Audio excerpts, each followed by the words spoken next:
Hello, praise the Lord everyone. प्रभु यीशु मसीह के मधुर मीठे नाम में आप सभी को जय मसीह की। मैं आप सभी का धन्यवाद करता हूं पुनः कि हम फिर से मुलाकात किए हैं और आज से हम एक नई पत्री का मनन करने जा रहे हैं, जो है रोमियो के नाम पौलुस प्रेरित का पत्र। बेशक इस पत्री का लिखने वाला पौलुस है, जो कुरिन्थ की कलीसिया से रोम में रहने वाले यहूदी और गैर यहूदियों को अपने पत्र को लिखता है। और प्रारंभ से उसकी ये जिज्ञासा है कि वो रोम की कलीसिया से, वहाँ के उपस्थित उन विश्वासी जनों से और यहूदी और गैर यहूदी लोगों से वो सुसमाचार के बारे में बातचीत करे। पौलुस कुरिन्थ की कलीसिया से अपने पत्र के माध्यम से रोम की कलीसिया को या रोम में रहने वाले यहूदी और गैर यहूदी लोगों से वो बातचीत कर रहा है। पौलुस अपने जीवन के बारे में बताता है। चूंकि इससे पहले कि हम रोमियो के नाम पौलुस प्रेरित के पत्र का हम प्रारंभ करें और पहले अध्याय पर हम मनन करें, मैं एक छोटी सी भूमिका आपको इसके बारे में बताना चाहता हूं, ताकि हम इस पत्री को बहुत अच्छे से समझने पाए कि इसका विषय वस्तु क्या है। पौलुस की एक प्रारंभ से जिज्ञासा रही है कि वो रोम में रहने वाले तमाम सभी यहूदी और गैर यहूदियों से सुसमाचार के बारे में बातचीत करे। सो पौलुस इस विषय पर चर्चा कर रहा है और इसका मूल आधार जो इस पत्री का, जैसा कि इस पत्री को पढ़ते हैं, कि इसमें पौलुस इस बात को प्रदर्शित करता है कि हम और आप स्वभाव से पापी हैं और हमारे जीवन में उद्धार की आवश्यकता, और उद्धार मसीह यीशु के द्वारा है। कई बार हम और आप अपने जीवन में जब इस पत्री को पढ़ेंगे तो कई बार पौलुस सुसमाचार शब्द का उपयोग करता है, मनुष्य की वास्तविक स्थिति को बयां करता है और मनुष्य किस प्रकार से आडंबर में फंसकर अपने जीवन को परमेश्वर से अलग ले गया है, उस विषय में भी कई बार हम इस पत्री में मनन करेंगे। लेकिन जब इस वचन को जब हम पढ़ते हैं, इस पत्री को जब हम पढ़ते हैं, तो यहां हम इस बात को पाते हैं कि पौलुस का जो विषय वस्तु है, जो जोर जिस बात पर दे रहा है, वो ये कि हम अपने जीवन में धार्मिकता का जीवन कैसे जिएं। धार्मिक जीवन सिर्फ कर्मों के आधार पर नहीं, पर विश्वास के आधार पर निर्भर होता है। और उद्धार जो है, जो पाप के बंधन से छुटकारा है, वो हमें मसीह यीशु के बलिदान के द्वारा मिला है। इस विषय पर पौलुस चर्चा करता है। पौलुस सुसमाचार की गंभीरता को बताता है और सुसमाचार के उस मर्म को प्रस्तुत करता है कि हमारा जीवन बिना सुसमाचार के व्यर्थ। अगर हमने अपने जीवन में मसीह के सुसमाचार पर यकीन किया, विश्वास किया है कि वो प्रभु यीशु मसीह जो इस संसार में आया, मारा गया, अपने आप को उसने बलिदान किया, और जब लोगों ने उसे क्रूस पर चढ़ा दिया तो उसके बलिदान के द्वारा एक ऐसा सर्वोच्च बलिदान दिया गया जिसके बाद फिर और कोई बलिदान करने की आवश्यकता नहीं, कोई और कर्मकांड करने की आवश्यकता नहीं, या अपने आप को दुख में, पीड़ाओं में डालने की आवश्यकता नहीं, लेकिन सिर्फ मात्र विश्वास कर लेने से हम और आप अपने जीवन में उस उद्धार को पाते हैं। सो पौलुस अपने इस पत्री में उन तमाम सभी बातों का जिक्र करता है, जैसा कि हम आगे मनन में जाएंगे। उसके बाद पौलुस इस बात को भी बयां करता है कि यह पत्री इस बात को प्रदर्शित करती है कि प्रारंभ से परमेश्वर अपने उद्धार की योजना को करता चला आ रहा था भविष्यवक्ताओं के माध्यम से, जैसा कि हमने पढ़ा है लगातार पुराने नियम की किताबों में, और फिर नए नियम में हम आते हैं। पौलुस उन्हीं सभी बातों का जिक्र करता है, उन भविष्यवक्ताओं के बारे में, और लाकर वो खत्म करता है यीशु मसीह के बलिदान और उसके पुनरुत्थान पर, और फिर से आने वाले उस मसीह के बारे में। सो संपूर्ण रीति से इस पत्री का जो विषय वस्तु है वो ये कि हमें अपने जीवन को जांचना है, हमें मसीह यीशु के उस उद्धार की योजना पर, उस उद्धार के मार्ग में अपने आप को आगे बढ़ाना है।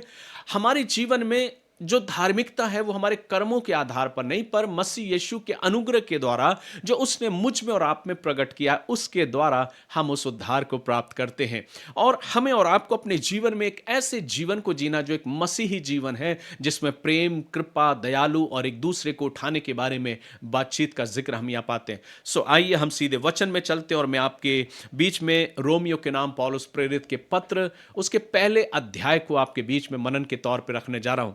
मेरे प्रियो, हम लगातार 16 डेज तक, 16 दिनों तक इस पत्री का मनन करेंगे, क्योंकि इसमें तकरीबन 16 अध्याय हैं और हर रोज मैं प्रयास करूंगा कि प्रभु की आत्मा में होके आपसे मैं बातचीत करूं और इस वचन से जो प्रभु हमें सिखाना चाहता है उस पर हम आपस में मनन करने पाएं। सो प्रभु आप सभी को आशीष दे, और मैं यकीन से इस बात को कहता हूं कि ये 16 डेज मेरे और आपके लिए आशीष और अनुग्रह से परिपूर्ण होंगे। हम प्रभु के वचन में अपने जीवन का आकलन करेंगे और जो जो कुछ प्रभु हमें सिखाना चाहता है, उस वचन को हम अपने जीवन में स्वीकार करेंगे। तो आइए हम परमेश्वर पिता, परमेश्वर पुत्र, परमेश्वर पवित्र आत्मा के नाम से आज इस रोमियो के नाम पौलुस प्रेरित के पत्र का प्रारंभ करते हैं।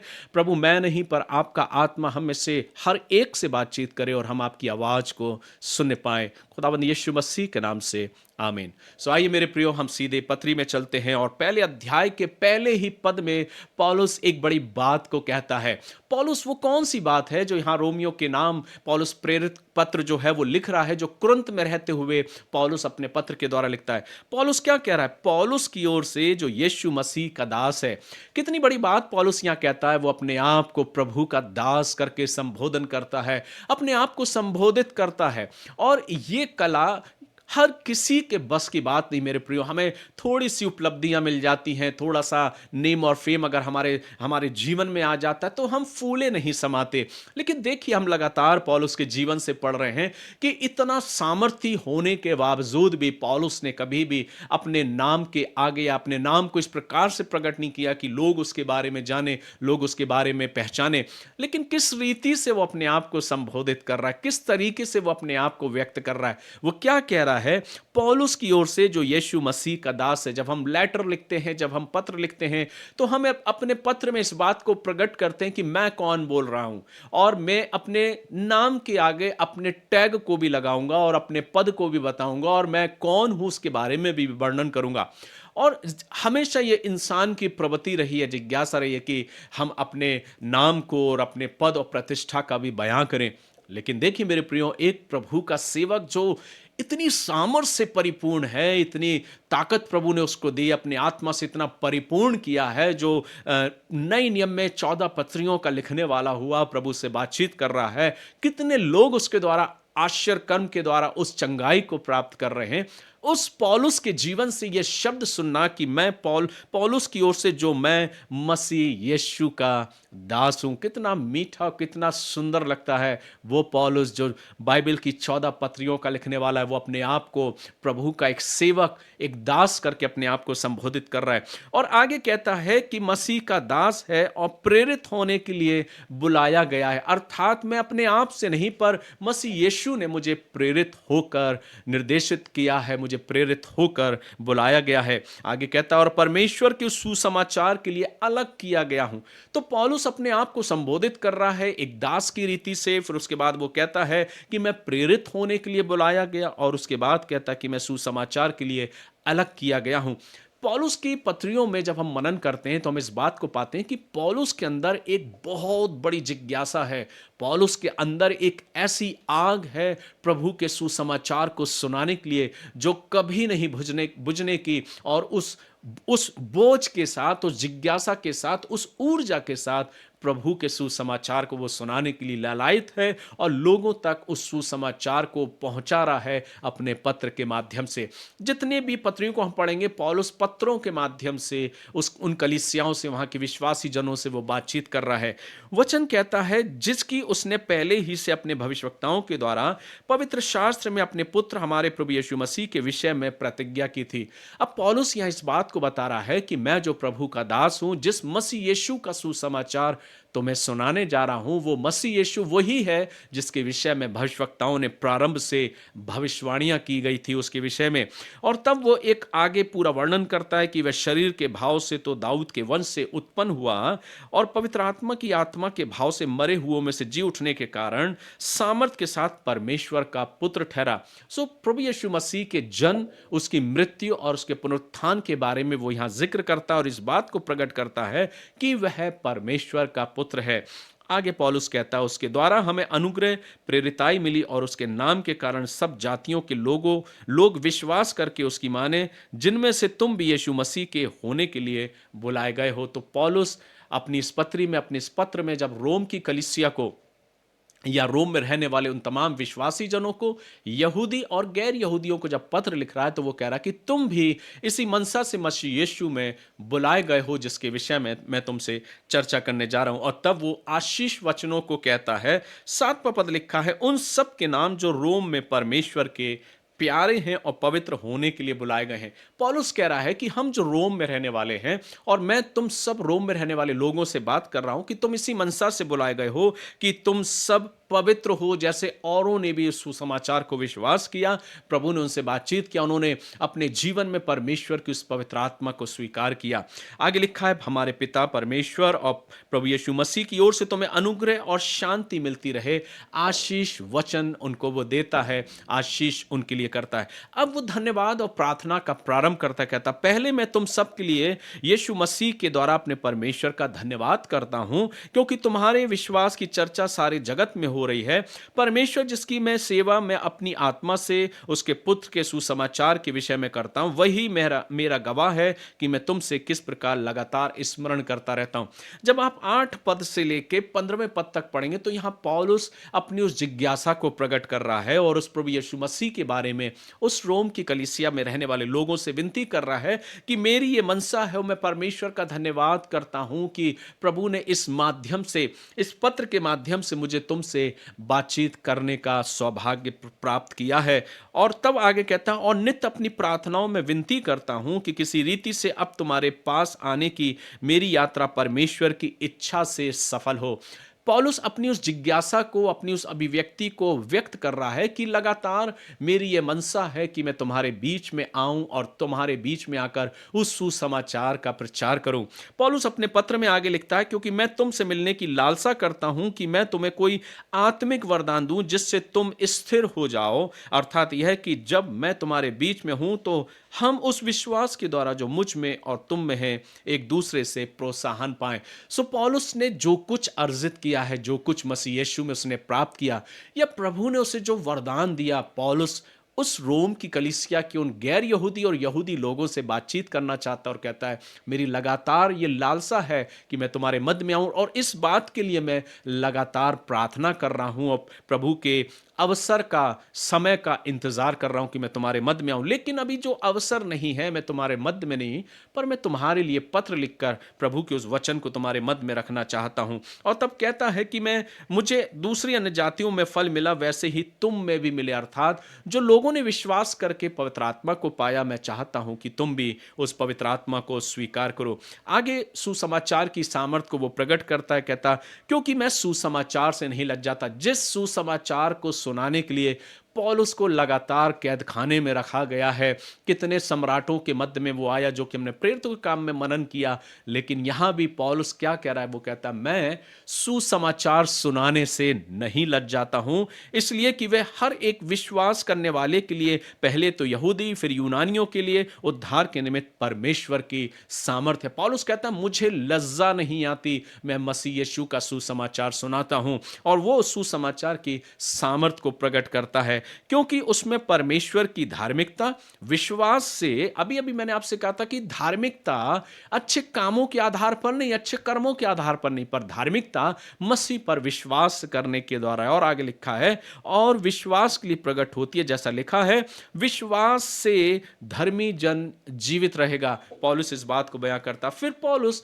आगे मनुष्य के पापी होने के बारे में वर्णन कर रहा है और इस बात को एहसास दिला रहा है कि हम स्वभाव से ही पापी हैं, और हम प्रयास तो कर रहे हैं कि अपने पापी स्वभाव से अपने जीवन में एक धार्मिकता का जीवन जिएं, हम अपने जीवन में उस अनंत जीवन को पाएं, उस उद्धार को प्राप्त करें। सो उद्धार हमारे कर्म कांडों के आधार पर नहीं और तमाम सब उन बातों के आधार पर नहीं, क्योंकि मनुष्य ने परमेश्वर को छोड़ अपने जीवन में कोई और ही रास्ता अपना लिया। वो परमेश्वर जो सृजनहार है, उस सृजनकर्ता को छोड़कर उसकी बनाई हुई तमाम सारी सृष्टि के विषय में वो पौलुस बात कर रहा है कि हमने उस सृजनहार को छोड़कर जिस सृष्टि का निर्माण किया उसकी हम उपासना करने लगे हैं, और उस सृजनहार को हम भूल गए हैं। लोग अपने आप में ईश्वरत्व को प्रकट करने लगे हैं, लेकिन हम उस ईश्वर को भूल गए जो स्वयं उस शख्स को भेजा है, हमको और आपको भेजा है। सो पौलुस बहुत ही गंभीरता के साथ मनुष्य के उस उद्धार की योजना और मनुष्य को क्या करना चाहिए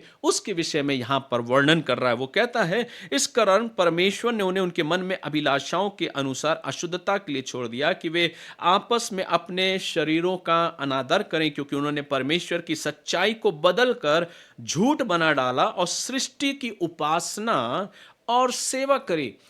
सो पौलुस यहाँ इस बात को बता रहा कि जिस सृष्टिकर्ता ने तुमको बनाया है तुम उसको तो भूल गए हो और तुमने कोई दूसरा रुख अपना लिया है। जिस सृष्टिकर्ता ने सृष्टि को बनाया तुम उसकी उपासना करने लगे, बशर्ते कि उस सृष्टिकर्ता की तुम्हें उपासना करना चाहिए था। और तब वो कहता है कि ना कि उस सृजनहार की जो सदा सदा धन्य है, आमीन। और तब पौलुस इस बात को बताता है, पौलुस ये कहता है कि तुम्हें अपने जीवन में इस बात को स्वीकार करने की आवश्यकता है कि जिस मसीही के बारे में भविष्यवक्ताओं से लगातार परमेश्वर बातचीत करता रहा, भविष्यवक्ताओं के द्वारा हम तक उस संदेश को पहुंचाता रहा, वो मसीही तो कब का आ चुका था तुम्हारे मध्य में, लेकिन तुम यहूदियों ने और तमाम सब लोगों ने उसको स्वीकार नहीं किया और काट पर ठोंक दिया। चूंकि वो आया ही था इसलिए कि तुम्हारे पापी स्वभाव को अपने ऊपर ले ले और संसार के हर एक मानव के गुनाहों को अपने ऊपर वो लिया और सारे मानव जाति के लिए अपने आप को बलिदान किया। अब मुझे और कुछ करने की आवश्यकता नहीं कि मैं अपने उद्धार को पाने के लिए अपने शरीरों को कष्ट दूं या तमाम सभी कर्मकांडों को करूं। नहीं मेरे प्रियो, प्रभु का वचन कहता है जब इस वचन का मनन करते हैं तो हमें एक उद्धार का मार्ग स्पष्ट दिखाई देता है और वो ये है कि मुझे अपने जीवन में अपनी धार्मिकता को अपने विश्वास के आधार पर जो मसीह यीशु के बलिदान के द्वारा उसके जी उठने और पुनरुत्थान और उसके वापसी आने पर करने पर हमें अपने जीवन में उस उद्धार के मार्ग को और उस उद्धार को हम पाते हैं। सो मेरे प्रियो, पौलुस बहुत ही शालीनता के साथ, बहुत प्रेम के साथ कुरिन्थ से रोम की कलीसिया को एक पत्र लिख रहा और रोम में रहने वाले उन अन्य जाति और विश्वासी लोगों से पत्र के माध्यम से सुसमाचार की व्याख्या को वो कर रहा है और सुसमाचार के बारे में बयां कर रहा है कि हमें अपने जीवन में धार्मिकता या उद्धार को हमें कैसे पाना है। सो आने वाले दिनों में हम लगातार इस वचन का मनन करेंगे और इस बात को देखेंगे कि हमें अपने जीवन को किस प्रकार से इस पत्री के माध्यम से जांचें, अवलोकन करें और प्रभु की उस आशीष को पाने पाएं। जब इस पत्री का मंथ करते हैं पहले अध्याय का, तो यहाँ पाते हैं कि पौलुस इस बात को बताता है कि मनुष्य का जीवन क्या है, मनुष्य किस प्रकार से अपने जीवन को व्यतीत कर रहा है। 28 पद में लिखा है, जब उन्होंने परमेश्वर को पहचानना ना चाहा तो परमेश्वर ने भी उन्हें उनके निकम्मे मन पर छोड़ दिया कि वे अनुचित काम करें, इसलिए वे सब प्रकार के अधर्म, दुष्टता और लोभ, वैर भाव से भर गए, डहा, हत्या, झगड़े, छल और ईर्ष्या से भरपूर हो गए, चुगलखोर, बदनाम करने वाले, परमेश्वर से घृणा करने वाले, दूसरों का अनादर करने वाले, अभिमानी, डींग मार, बुरी बुरी बातों को बनाने वाले, माता पिता की आज्ञा ना मानने वाले, निर्बुद्धि, विश्वासघाती, माया रहित और निर्दयी हो गए। वे तो परमेश्वर की यह विधि जानते हैं कि ऐसे ऐसे काम करने वाले मृत्यु के दंड के योग्य हैं। ये उस सांसारिक मृत्यु की बात नहीं कर रहा मेरे प्रियो। संसार में रहते हुए तो वो मृत्यु आना स्वाभाविक है, लेकिन वो दूसरी मृत्यु की बात कर रहा है जब न्याय सिंहासन के सम्मुख खड़े किए जाएंगे और फिर हमेशा हमेशा के लिए उस अनंत आग में डालने की बात यहां पौलुस कर रहा है, जिसका वर्णन स्वयं पवित्र शास्त्र करता है। वचन कहता है कि ऐसे ऐसे काम करने वाले, जितनी लिस्ट अभी ऊपर पड़ी है, ऐसे ऐसे काम करने वाले मृत्यु के दंड के योग्य हैं, तो भी ना केवल आप ही ऐसे काम करते वरन करने वालों से प्रसन्न भी होते हैं। सो पौलुस बहुत स्पष्ट रीति से वचन को लिख रहा है। कोई ऐसी चापलूसी करके वो वचन को नहीं दे रहा, लेकिन स्पष्ट रीति से कर रहा है, जिसके पीछे का उद्देश्य है पौलुस का कि कोई भी परमेश्वर की महिमा से रहित ना हो और उस अनुग्रह को अपने जीवन में पाने पाए और प्रभु की आशीष को ग्रहण करे। इसलिए वो कह रहा है कि उस मृत्यु से ना बचने पाएंगे और वो मृत्यु को अपने जीवन में पाएंगे। सांसारिक मृत्यु की बात नहीं मेरे प्रियो। सांसारिक मृत्यु के बाद हमारी निगाहें प्रभु के सम्मुख होगी और जब सर्वसिद्ध जो परमेश्वर है, जो अपने सिंहासन पर विराजमान होगा, वो हमारा और आपका और संपूर्ण मानव जाति का न्याय करेगा, जिसको हमने अपने अलग अलग तरीके से अपने जीवन में ढाल दिया। उसकी उस ईश्वरत को छोड़कर, उस सृजनहार को छोड़कर हम भटक कर दूसरी ओर चले गए। लेकिन प्रभु कहता जब वो सर्वसिद्ध विराजमान होगा, वो हमारा न्याय करेगा और ऐसे लोगों के प्रति अपने दंड को भी निश्चित देगा, क्योंकि प्रभु कहता है कि जिसने इस वचन को सुनने के बावजूद भी अपने जीवन में अपने जीवन को नहीं बदला, वे निश्चित है कि उस मृत्यु से भी नहीं बचाए जाएंगे जिसके प्रति दंड की घोषणा की गई है। सो आइए मेरे प्रियो, क्यों इन दिनों में हम प्रार्थना करें और अपने जीवन को प्रभु की समीपता में व्यतीत करें। और ये अवसर प्रभु हमें देता है कि इस जिंदगी के सफर में जब हम और आप अपने जीवन को जीते हैं, हम प्रभु की आशीष को पाएं और ऐसे जीवन को जिए मेरे प्रियो, जो प्रभु मुझे और आपके जीवन में चाहता कि जब आने वाले दिनों में, जब हमारा प्रभु जो सर्वसिद्ध है जब बादलों पर आएगा, और जो प्रभु कहता है कि जब अपने सिंहासन पर विराजमान होगा और हर एक जन का जब वो न्याय करेगा, सो हम अपने जीवन में प्रभु के द्वारा एक उचित प्रतिफल को पाने पाए। सो इस जिज्ञासा के साथ, इस उत्सुकता के साथ, इस समर्पण भाव से इस पत्री का हम लगातार 15 दिनों तक और मनन करेंगे। आज हम पहला अध्याय मनन किए हैं, अब हम आने वाले 15 डेज तक इस पत्री का मनन करेंगे और प्रार्थना करेंगे कि प्रभु की आत्मा, पवित्र आत्मा मुझसे और आपसे बात करो। दिन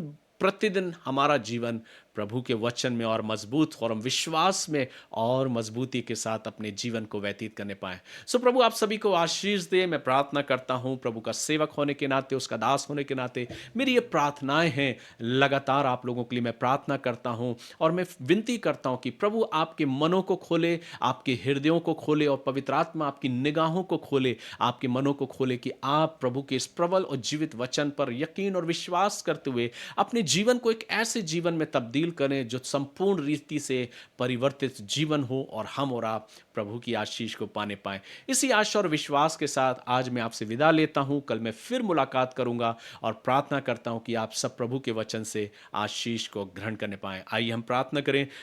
प्यारे प्रभु, एक बार फिर से बड़ी शुक्रगुजारी के साथ हम तेरे करीब आते हैं, धन्यवाद देते हैं आपने अपने वचन के द्वारा हम में से हर एक से बातचीत करी। प्रभु मैं आपका सेवक होने के नाते प्रार्थना करता हूँ, हर एक सुनने वालों के लिए प्रभु प्रार्थना करता हूँ पिता कि हर एक के जीवनों से आप बातचीत करें, आपका पवित्र आत्मा प्रत्येक से बात करे, इनके मनों को आप खोले प्रभु, ताकि हम और जुड़ने वाले हर एक शख्स प्रभु आपकी उस आशीष को स्वीकार करने पाए। इस आशा और विश्वास के साथ हर एक विश्वासी जनों को प्रभु, जो आप में यकीन और विश्वास रखते हैं, हर एक प्रिय भाई बहनों को प्रभु तेरे ही सामर्थ्य बलवंत हाथों में सौंपते हैं प्रभु। प्रार्थना करते हैं हमारा जुड़ना, हमारा मिलना, वचन का मनन और चिंतन करना सबके द्वारा प्रभु सिर्फ और सिर्फ आपको महिमा मिले। सारा आदर महिमा आपको देते हुए प्रार्थना प्रभु यीशु ख्रीस्ट के नाम से को मांगते, सुनिए और ग्रहण कीजिए, आमीन। गॉड ब्लेस यू मेरे प्रियो। प्रभु आप सभी को आशीष दे। कल हम फिर मुलाकात करेंगे, तब तक अपना ख्याल रखें। जय मसीह की।